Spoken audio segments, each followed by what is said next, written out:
Hello, everyone. Good evening, good morning, good afternoon to everyone.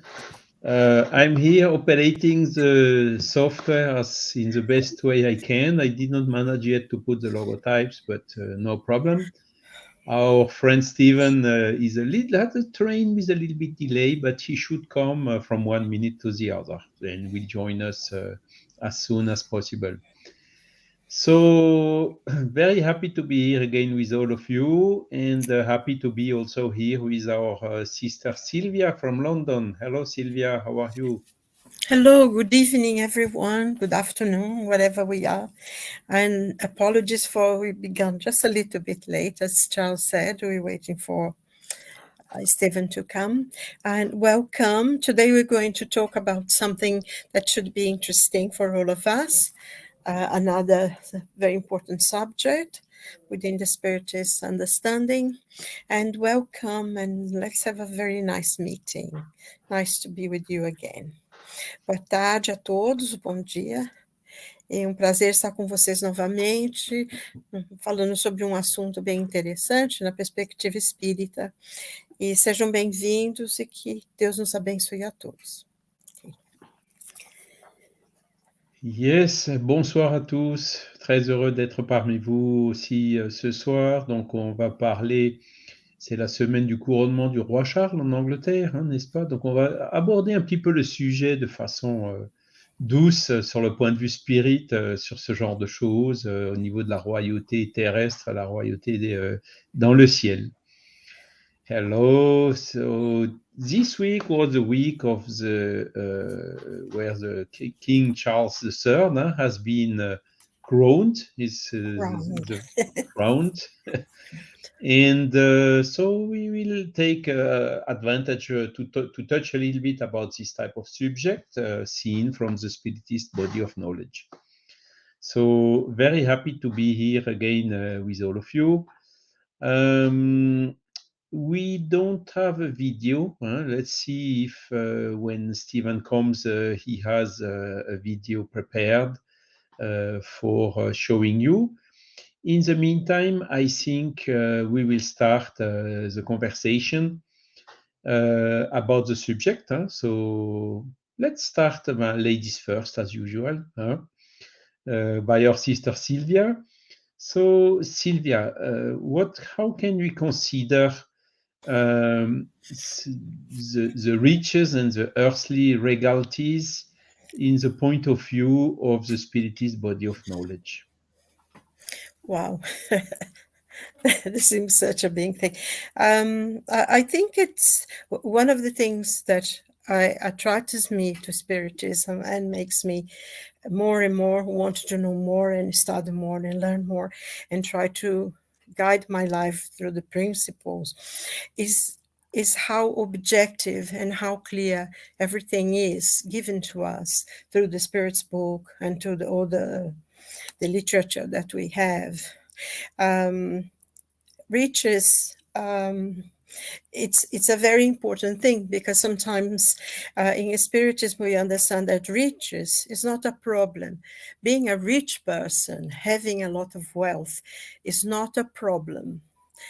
It's in such a way is sometimes is a challenge to the person, but rich themselves, they're not good or bad. It's what we do with it. That's how we behave towards what we have and how we acquire it. How do we use it? And I think the spirits are very clear in teaching this, because if we have riches and we live just for ourselves, if we live a very, just within our family, and I think it is not, you don't have to be a trillionaire or anything like that. But if you live just in a selfish way, creating needs for yourself and just living in luxury and forgetting to help others who are in greater need, then is a problem. That's the way we use it. But, we can't forget that wealth creates a lot of jobs. People, because most people, they don't want to be millionaires or anything. Of course, now in our society, that's what seems to be. But most people want to have a decent home to go, nice and warm in winter, cool in the summer. They want to have enough money to send their children to a good school. They wanted to be able to have a medical treatment if they are ill or someone in their family is ill. They wanted to have enough money to have food that sustains them, that's happy, to meet friends. I think basically most of the basic needs that we have, really, that's what most of us want to have. But sometimes the way we think is that, oh, you have, if I'm rich, I'll do this and I'll do that. And then many people who come sometimes from a very low life, when they become quite well off by their efforts and whatever they do, they seem to forget other people. I think that's one of the points that the spirits always sort of warn us, because they say, oh no, do what I do. I worked so many hours and I did this. But people are different. Some can just seem to be able to make money, others not. But we needed to find our opportunities. Some people are quick to get the opportunities, others are slower. But in a way as well, each one of us come to this earth to learn certain lessons. And someone who can be very rich now, in their next life, they will be living in greater poverty.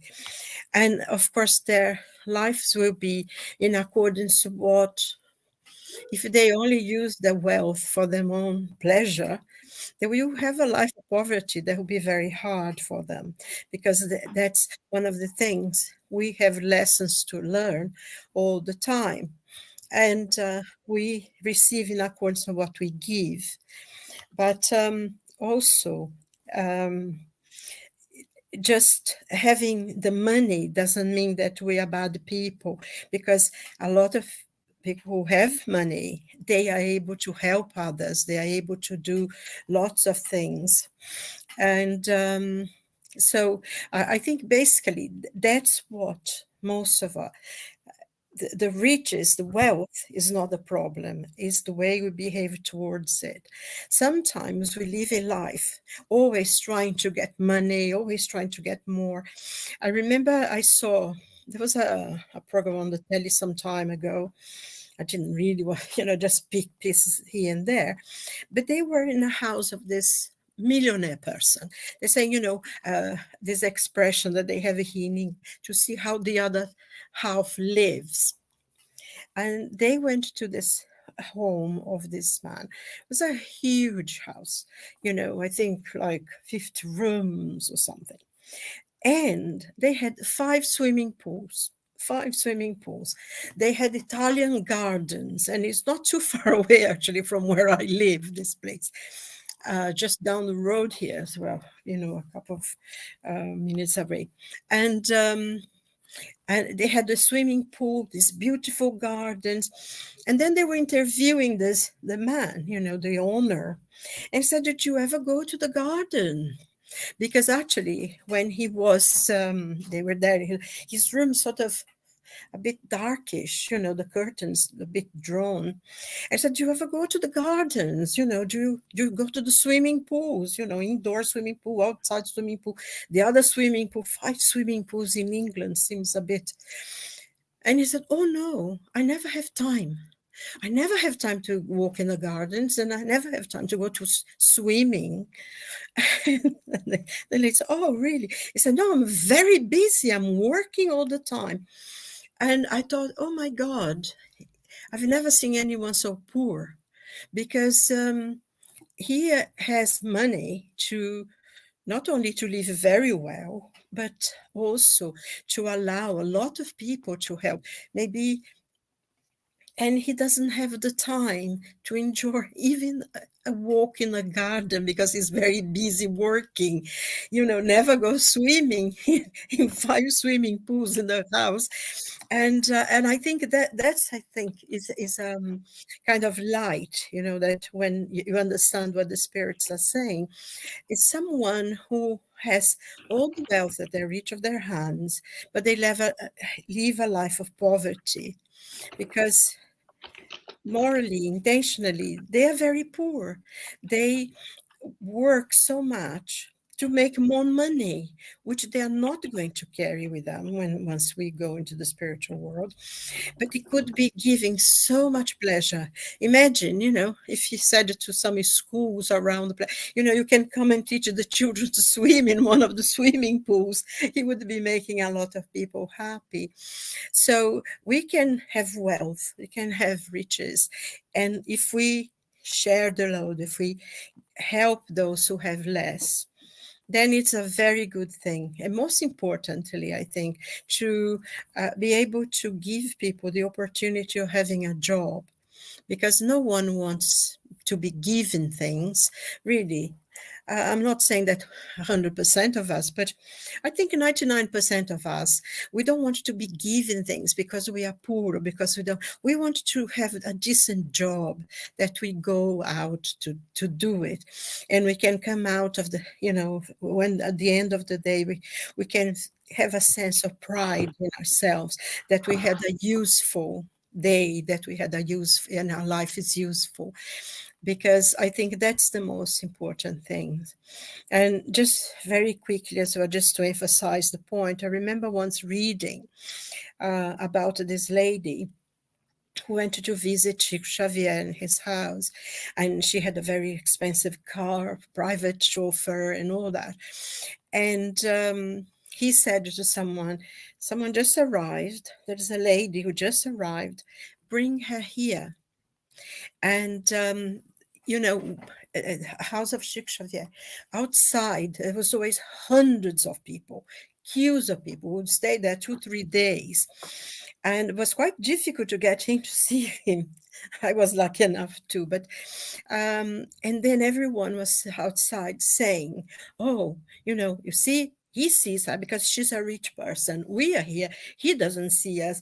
And then he said, because Chico knew everything, and he said, and tell the people there that I am seeing her first, because the only thing she has is money. Tell them that's why I'm seeing her first.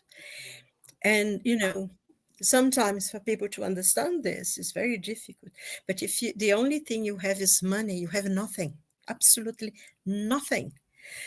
Because money, it goes, it disappears, you can't take with you.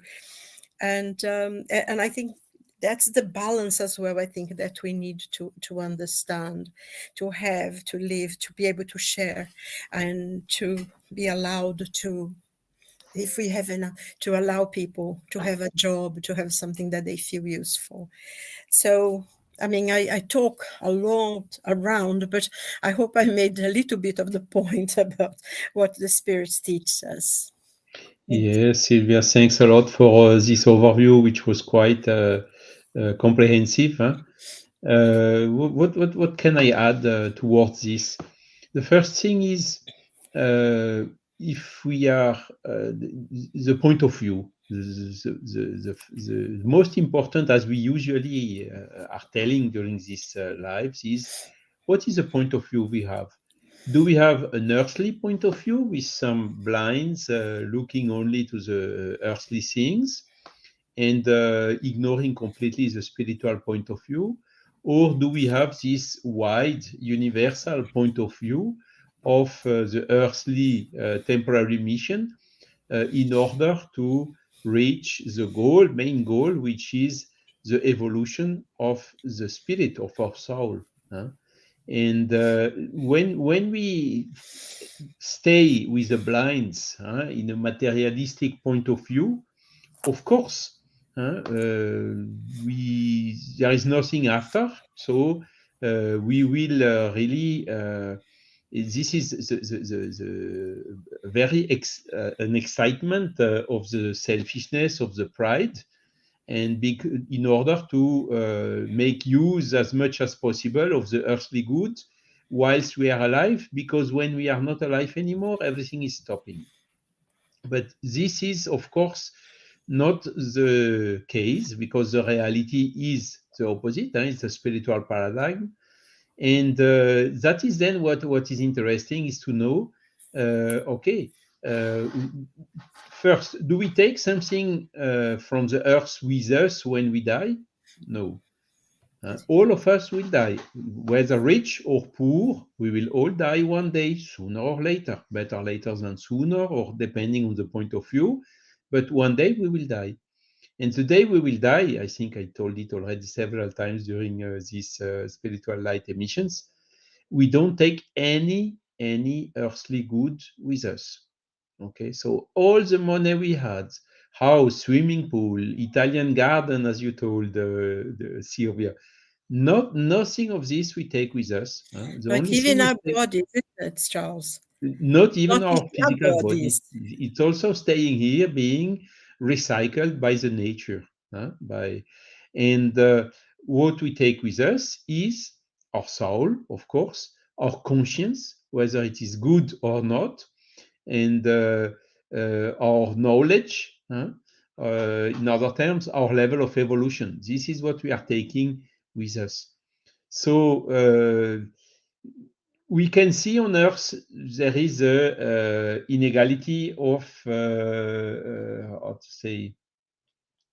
There are poor people and there are rich people. Okay, some people have not even the necessary to live, to survive, to eat. All the basic needs are not available to them.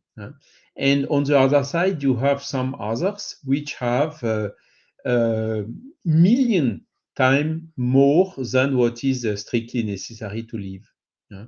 And this disequality is something that we can observe. So where does it come from? Of course, you have people which are working, which are serious, organized. Which have more success than other people which are lazy, disorganized. This is one factor. The other factor is what we inherit from our the family where we are incarnated. Okay, so as Silvia told very wisely, is it is not bad to be rich. There is no big problem because the money is somehow, the richness is neutral. Richness well used, as Silvia told, to create a factory, to give jobs for a lot of people, to construct bridges or houses, to having the people roads and trains and whatever. All this needs investment. And Kardec is even saying, if we would take all the richness of the earth and divide by 8 billion and give the same part to anyone, probably nobody would have enough money. And the second thing is you would not enable to make these big investments of industry and so on. So we can see here that there is a logic behind this disequality. We can understand the sources, and there is a logic behind. Now, talking a little bit more about kings, because the kings, basically, it's transmitted in the family, son, daughter, and so on. And okay, so is this what is the point of view of the spiritist body of knowledge about this? The point of view of the spiritist body of knowledge would be we should be, the leaders of the world should be the person which are uniting the intelligence and the goodness, both together. That should be our leaders. Is it absolutely guaranteed that, for instance, you had Queen Elizabeth in UK, that the sons are of the same level of evolution? Not at all. So there is, of course, a problem. There were also kings and queens in France, but what we have seen is some of the kings were, let's say so, quite good. Benevolence, and they made a lot of things, and some other were very bad. And albeit they were from the same family, you see. So there is something there that we should be careful about, because God did not give to anyone, any human, any privilege to be better or more than the other.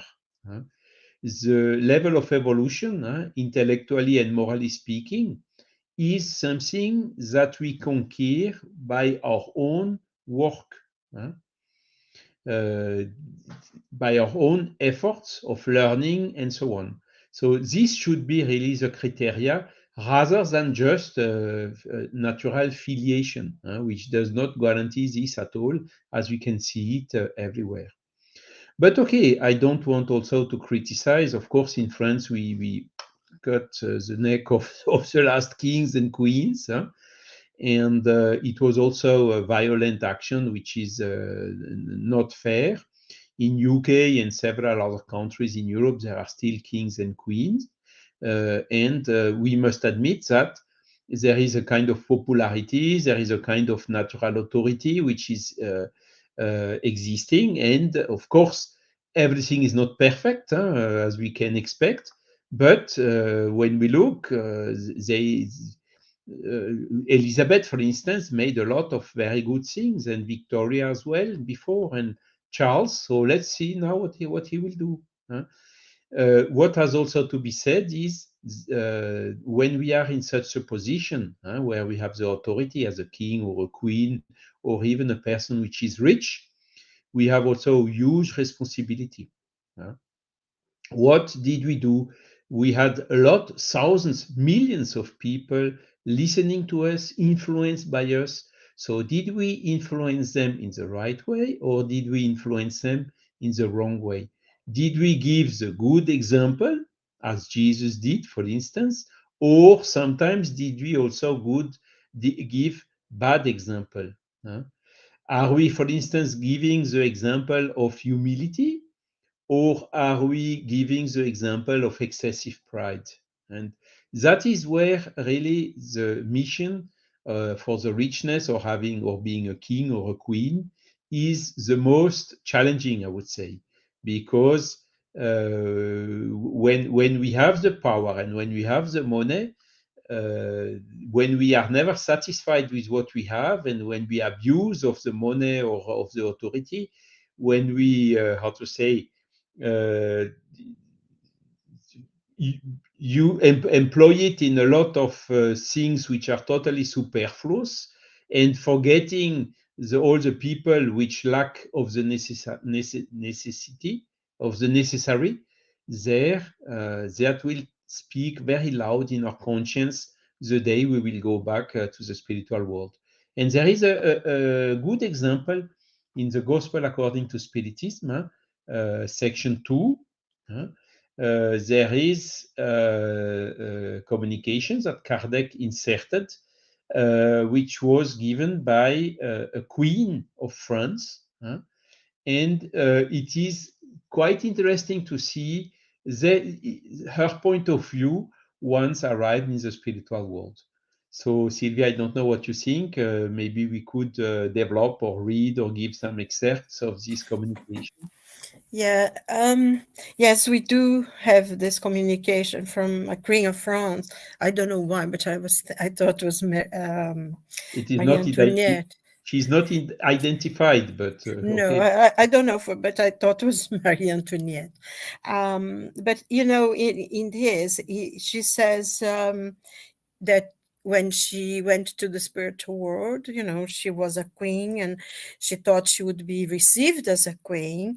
And then, of course, when she was there, people that she considered below her because they didn't have royal blood or anything, they would be, you know, she always dismissed them. And then she found that they were far superior to them. And he said, you know, whatever titles, whatever riches you have doesn't really matter at all in the spiritual world. They will ask you, what have you done? How many tears have you dried? And I think there's not only from the rich, they got to ask all of us, because the fact that we are not billionaires doesn't mean that we do anything to help others either. So it's a call to be aware of these things. But I think one of the things as well that she made the point was that everything is very ephemeral. Everything is not really eternal. And one of the things that she said, she didn't even go to the tomb as a queen. So she, that's why I think it was Marie Antoinette, because she, when she died, she wasn't considered a queen anymore. She went to the guillotine. And so, from being a very important person, she was sent like anybody else, like all the other people. And once she got to the spiritual world, she didn't find herself as a queen either. And people that she dismissed were people who were far, far ahead, above her. And so she sort of says to us, be careful, be aware. The only thing they ask you is how much good do you have.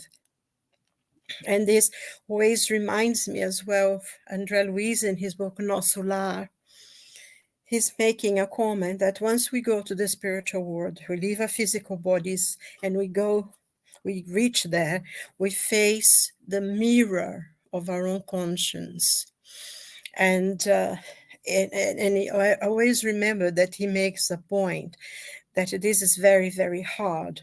And he says, God does not punish anyone. There is no punishment as such, like we learn here, that we be sent to hell or whatever. It's our own conscience that will judge us and will be whatever her conscience is. And he says it would be so much easier. Actually, I always remember this point. He said, it would be so much easier that, actually God was punishing us, because at least was somebody else, not yourself. And this is a very something to stop and meditate on, because it's not God. It's our own conscience. But in relation to riches, and especially this weekend, we had the crowning of King Charles III. But he is a very good man.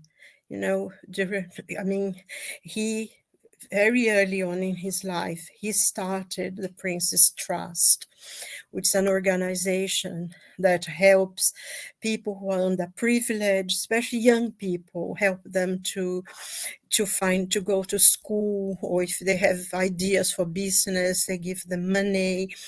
And he has over 1 million people have gone through in the last 50 odd years that he's been there. And, he has concerts, and of course, quite a lot of people like to, and I was watching, because a lot of things were, and, like the Beatles and, George Harrison and Ringo Starr and Paul McCartney and all the Stones and everyone, they used to sing, they go and they have this huge concert that got a lot of money. And if anybody saw the concert last Sunday for the Prince, Lionel Richie, who's a very famous American singer from the 60s, he's one of the ambassadors of the Prince's Trust, which that's why he was singing, and he was invited to go to the church, because a lot of the people who were invited to go to the crowning were actually charity people working in many organizations of charity. So I think that Prince Charles, he's been helping a lot of people, a lot of young people. There was quite a lot of protests because people want a republic, but some of them are not even English. But here, the monarchy, because they say, the monarchy did this, the kings did that, the kings did that. And sometimes people forget, or they don't understand about reincarnation. Probably those people who are kings now used to be slaves before. And all these people were screaming to get them out were because, oh, they are kings. Probably they were the kings before, and I think we need to realize this as well. But it's interesting because they always have a lot of history. They talk a lot about things. And there was a king here, Charles II, actually, who, for intents and purposes, he came after Cromwell and everything, because his father had, James I, had his head cut off. Here in England, actually, they killed the king long before the French did. He was because he wanted to impose on England that the divine right of kings, and they wouldn't have it because they had parliament. And so he lost his head, I think 200 years before Louis XVI. But also, very early on, back in the 13th century, with King John, he also wanted to implant, he was the brother of Richard the Lionheart, and he wanted to implant himself as well as God, as God on earth and all that. And the barons would not have it. So they forced him to sign the Magna Carta, which, give power to everyone. No one has a big power. But also, I think, talking about Charles II, they had a program about him. I don't think he was the best of the best, but he started the Chelsea House for the old soldiers, because, a lot of people would go to war and they didn't have anywhere to come. And he had his own money. He got his money, and he got some of his friends who put the money to build the houses for the people. And even now, even today, there's still people living there. So this is like nearly 400 years ago. So it's not all lost. And it's interesting because he didn't take the money from the public coffers, but it was his own private money.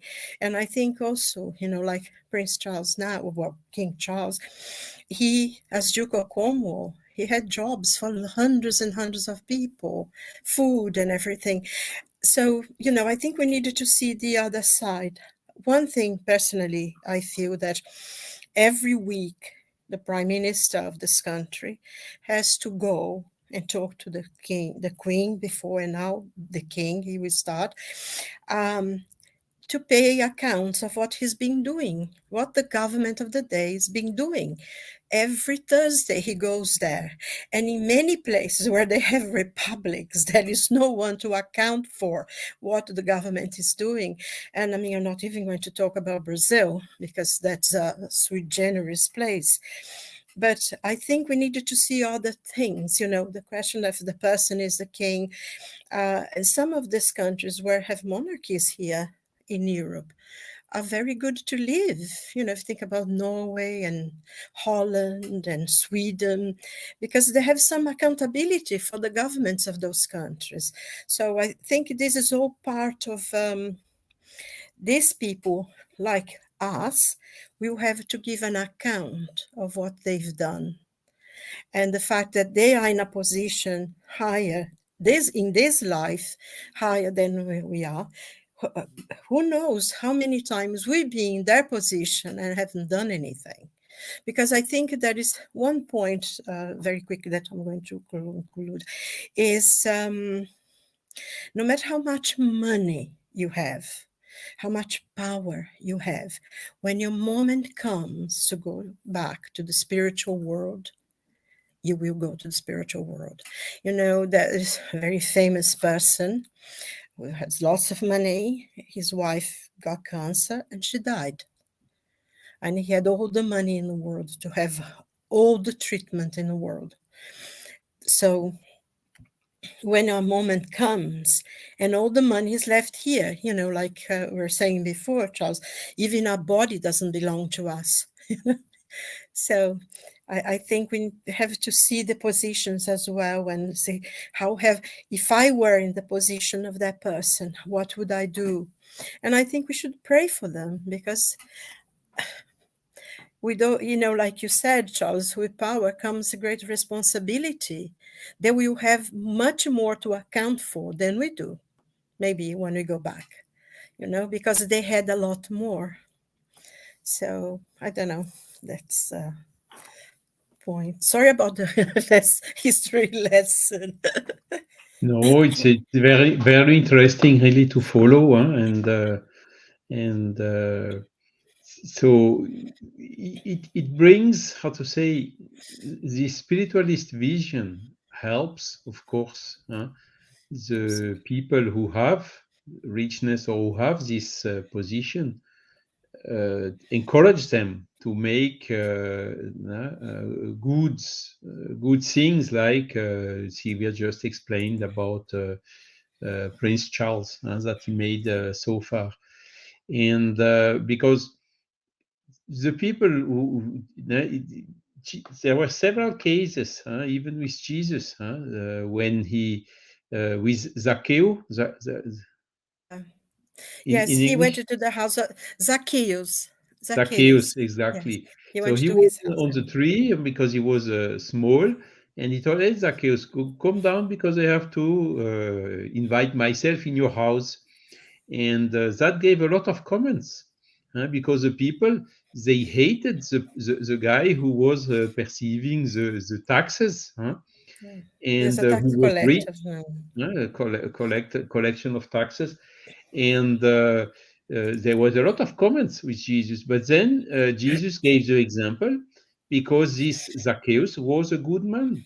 He was giving half of his belongings, dedicating for poor people, also with a lot of beneficial works. And that is the proof, given by Jesus himself, that they are good rich people. But there, unfortunately, also what we say in the Spiritist body of knowledge is that the trial of, by comparing, what is the most difficult trial? Is it the one of the richness, or is it the one of to be poor or even miserable? Huh? All both are quite difficult. The richness, because developing selfishness, pride, never satisfies with what we have, and so on. And the fact to be poor, miserable, not having the necessity to see the children being hungry and thirsty and whatever, is also extremely difficult. And Silvia told it very well. We have also the example of the books of Emmanuel, where he was telling about his past life.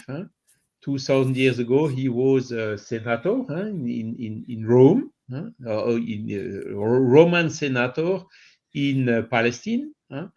And so he missed totally that life because of the excessive pride. He met Jesus, but did absolutely not understand the crystal clear message that Jesus brought to him, and continued with his excessive pride and so on. And of course, when he died, it was not very easy for him. And his decision was 50 years later to reincarnate as a slave, uh, in order to develop humility, and then a century later to reincarnate twice in sequence, being eaten by the lions in the circus, or even burnt, to suffer in his own body what he left the other people suffering because of his negligence when he had these responsibilities. So this gives us an idea of how complicated it can become, to repair the damages we can cause by this excess of selfishness and pride.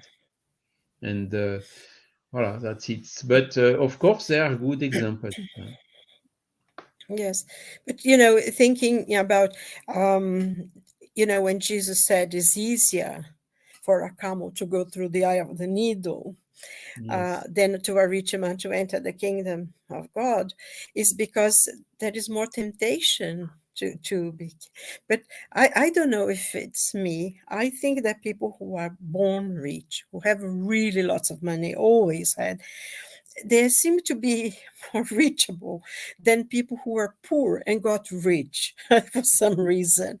I think those, the second lot, are more because the ones who always had it, they don't know any difference. But the people sometimes who didn't have money then became quite well off. Sometimes they become quite, oh, you know, if you want, you do what I did and you get rich too. They don't really want to help anybody. So it is a challenge. And I think, you know, a lot of people say, oh, these bad people, this because they're kings, they are this. But, you know, I mean, as I said before, we don't know when we had those positions because we go from one thing. And if we are on the other side of the coin this time and going through much more difficulties, first of all, maybe we are redressing some of the wrongs we caused to people, or maybe we asked for the experience. Many of us going through many difficulties, but we asked for it. So we should never really complain because God is just. We are what we have to be. And I think that there is a thing in the gospel here, reading chapter 2, that sometimes we, and in the Spirit's book as well, if we complain because we are poor, because we do this, because the other people have more money than us, we need to understand that we are in the position that we have to be. Wherever we need to learn something. And we can learn from everyone. I remember once there is this very famous psychoanalyst, Gerda Boysen, and she created this whole therapy. She was a wonderful woman, and I had the happiness actually to meet her and talk to her, and was work with her, and she was saying, and I mean, this is a very well respected woman, really a great scholar. And she said, she was talking to us, and she said, one of the greatest lessons of her life she learned with a taxi driver in Frankfurt. She went to Frankfurt for a conference or something, and in her way she took a taxi from the airport and she said the greatest lesson in her life she learned from this taxi driver. She didn't tell us what it was or anything, but I think it's very important because it's not the position.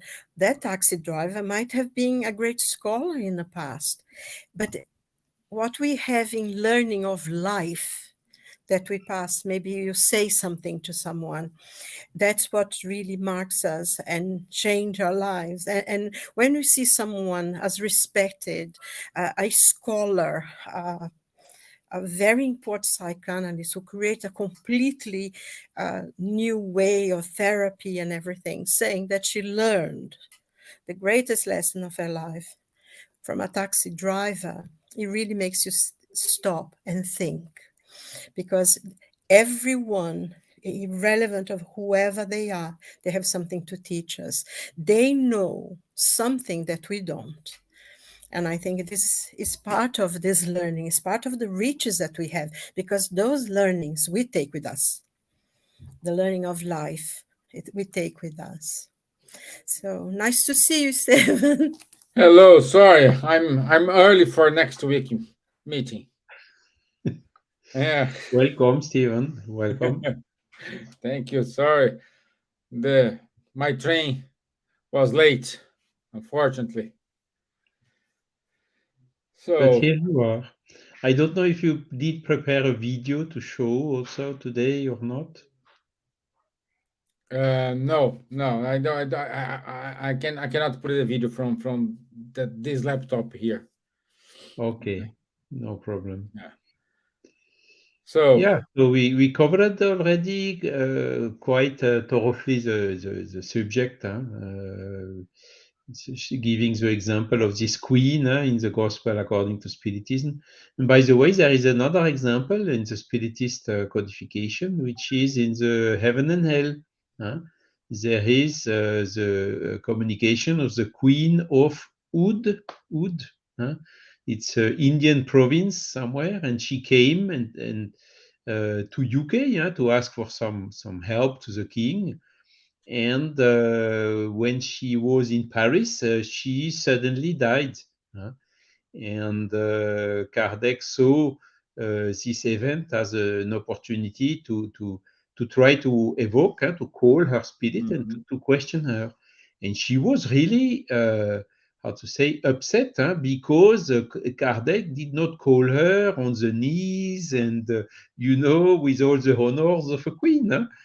And it's quite interesting to read this communication of this Queen of Oud, showing also that the total inversion of the values in the spiritual world, because she was apparently not such a good example of queen. The historical people could maybe investigate a little bit better of what she did as good or not good, but I mean, the pride and the habits she had were really, how to say, exaggerated in the matter in this aspect. And of course, in the spiritual world, this does not matter at all. So she fall down, as we tell in French, elle est tombée de son nuage. She fall down from her clouds, and that hurts sometimes. Particularly the higher the cloud is, the stronger it hurts when you fall down from the cloud.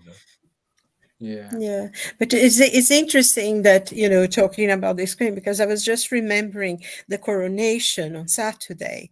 The first thing that happened was this young boy came, the chorister came and asked, what you doing here, to the king, and he said, I am here not to be served, but to serve. That was the beginning of the this is what ceremony. happened or not? This has happened, yeah. That's part of the coronation. He asked, what you here for? And he said, I'm here not to be served, but to serve. I welcome. And that was the beginning of the ceremony. And also the queen, the queen, beloved queen, she was always a servant, and she would always say, especially in her Christmas messages and everything, she would always say, I am a servant of the king.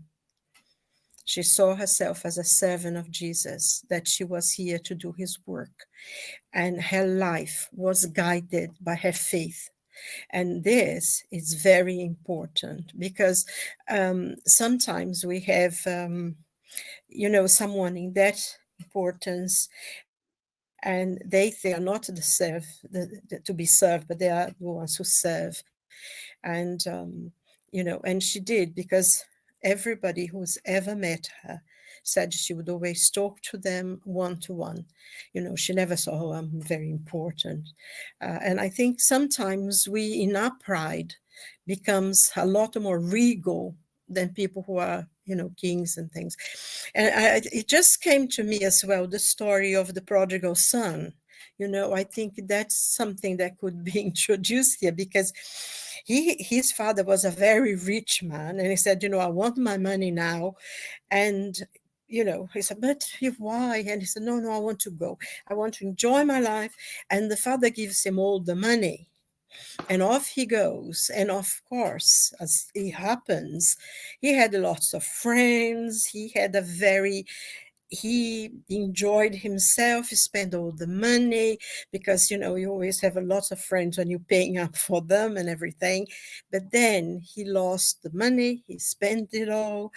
He had lost all his friends. And of course, he started a famine in the land where he was. And he got a job working in a pig's farm, wasn't it? If I remember well. And then he said, he was so hungry, he was so poor, so miserable. They said, in my father's house, even the pigs, eat better than this. So I'm going back home. And he comes home to ask his father's forgiveness. And he said, when his father comes and embraces him, said, "This is my son, he's back." And he said, "I didn't come to be your son, I come to be your servant, because even the servants here eat. And I just want to come and serve you, to be your servant." And he said, "No, you are my son who was lost, and now you found." And you see the difference of the brother who stayed with the father. He gets very angry because he thought he would have all the money. Once the father died, he would own everything, and he was very angry that his brother came back. And there was a lot of interest there, I think. So I think, when you think about riches and everything, because the one who left learned a lesson that his father wanted him to be the servant, he would be, because he learned, like he said, even the pigs eat better than this. So he learned a lesson, but the other stayed and always thinking, "Oh no, everything is mine." And he was hungry that he would have to share again. But it's just an idea about riches and how we see it, if we feel entitled. And I wonder as well, all the people who protest and are so angry with everything nowadays, everyone seems to be angry, and things are said that's quite absurd. And I wonder if those people came from being very powerful people, kings and queens and very important men, and now they are in a position that are lower to them, and they resent everyone else having anything that they don't have. I think this is a point of thinking, when we get angry because somebody is a king, or somebody has a better shoe than we do, and all that kind of thing. It's all points of thinking and learning, because like the gospel according to Spiritism says, we are in the position that we have to be. And in the Spirit's book as well, God puts us at the place where we need to be to learn a lesson. And I feel that's something that we need to consider. Okay, thank you.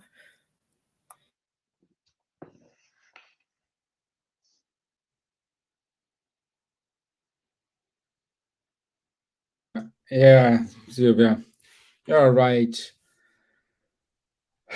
The only thing we can carry with us is our knowledge, everything we have learned. That's it. Doesn't matter if you're a king or a servant. It's knowledge. It's how you treat your neighbor, how you treat yourselves, how do you apply the fairness, less selfishness. So this is what counts in their real life. And Charles, I found a video here. Let's I could I will try to show from this laptop here. Let's see. Let's see. I think it's good. Let me try to share the screen here. Okay.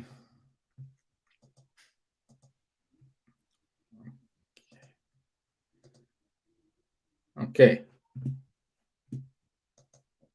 Spirituality is the knowledge that brings awareness on the existence of life beyond this physical realm. So, if we understand that there is something else, we can understand many of the phenomena that we observe, and many times cannot be completely explained by the physical theories, by the science that deals with matter only. So spirituality goes beyond and can give us a more complete explanation of everything we see around, of the universe that surrounds us, of so many phenomena that remains unexplained by the physical science. On the other hand, as spirituality can help us to understand the phenomena in the physical life, science is evolving so rapidly we see, especially in quantum physics, quantum physics is penetrating a world that we didn't even knew it exists. We will find explanations, probably, that's what I believe in, what it's being developing in science, that will put together matter and energy and will probably provide more explanations about the spirit world. So Sonia here in the video saying exactly what we are testifying here. Life, life in the spiritual world could be different than we think, but we can start to prepare this life based on our actions while we are incarnated. And that's the main point. You want a better future, you need to start to work today. You want be in a good shape when you reach the spiritual world. You need to start today. It's not just do a prayer in the near to the bed that you're gonna be saved. No, it's the actions you're doing today will tell us where you're gonna be tomorrow. Okay, so again, apologies for my late arrival, and let me share here our announcements. Okay. Just before you go to the announcement, I just want to make a very big point. If anybody is interested in reading more about what Charles and I were discussing about My Kingdom is Not of This World, it's chapter 2 of the Gospel according to Spiritism, and is based on in John's Gospel, chapter 18:33, and the conversation that Jesus has with Pontius Pilate. So if you're interested, that's, it's very good chapter to go back and read again. Sorry. And also, we want to say suggestion of topics for the upcoming shows, upcoming talks, please send to us. You can send this to spiritismireland@gmail.com, and we'll be more than welcome to talk about what is interested in your beliefs, in your opinion. Okay, so let me share my screen. And so the group in Bournemouth, they hold a study based on spiritist psychology. So for more information, contact our friend Fabrício Assunção. He will give you these details. Just to say, these studies are not in English, it is held in Portuguese. Sorry, this study is in English, based on spiritual self-discovery is in English, yes. No. This one that you're showing now, it's in English. Okay, wow, okay. Great, good news. I didn't know that. Yeah, good news. So, Saturday, 10:30, we do have Charles with Munir and Guilherme on a study of the Medium's book, 10:30 London time. Every Monday, Ebony Paris, she holds a study on book Astral City, No Solar, 8 p.m. UK time. And every other week, Rafael Caldas and Faye hold a show, Conversations on Mediumship. So our topic for the upcoming week will be announced soon. And I want to say thank you, everyone. Thank you, Charles, for covering me. Thank you, Silvia. I was listening you guys while I was driving home. Bless you. So thank you very much, everyone, and I will see you next Wednesday. Next Wednesday. All the best. Thank you so Okay. much. Thank Okay, you. bye-bye, everyone. God bless. Thank you. Good to be- Bye-bye. Bye.